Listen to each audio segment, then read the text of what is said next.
Welcome to Alif vlog. ഞാൻ ഇന്നിവിടെ പറയാൻ ഉദ്ദേശിക്കുന്നത് തിങ്ക് ആൻഡ് റീപ്ലൈ. നിങ്ങൾക്ക് എപ്പോഴെങ്കിലും പെട്ടെന്നൊരു മറുപടി കൊടുത്തത് അബദ്ധമായി തോന്നിയിട്ടുണ്ടോ? എനിക്കങ്ങനെ തോന്നിയിട്ടുണ്ട്. ഒന്നെങ്കിൽ ആ ഒരു അബദ്ധമുള്ള ഒരു റീപ്ലൈ ആയിരിക്കും നമ്മൾ കൊടുത്തത്, അല്ലെങ്കിൽ അതിനേക്കാളും നല്ലൊരു റീപ്ലൈ നമുക്ക് കൊടുക്കാമായിരുന്നു എന്ന് നമ്മൾ ചിന്തിച്ചിട്ടുണ്ട്.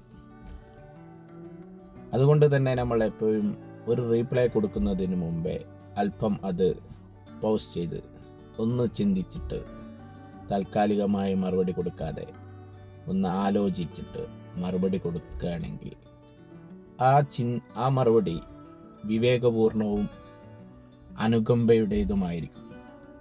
അങ്ങനെ ഒരു മറുപടി കൊടുക്കുന്നത് നിങ്ങളുടെ വ്യക്തിത്വത്തെ മാറ്റിമറിക്കും.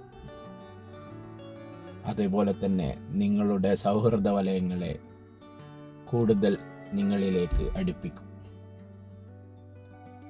വീഡിയോ ഇഷ്ടപ്പെട്ടെങ്കിൽ ലൈക്ക് ചെയ്യുക, ഷെയർ ചെയ്യുക, കമൻറ്റ് ചെയ്യുക.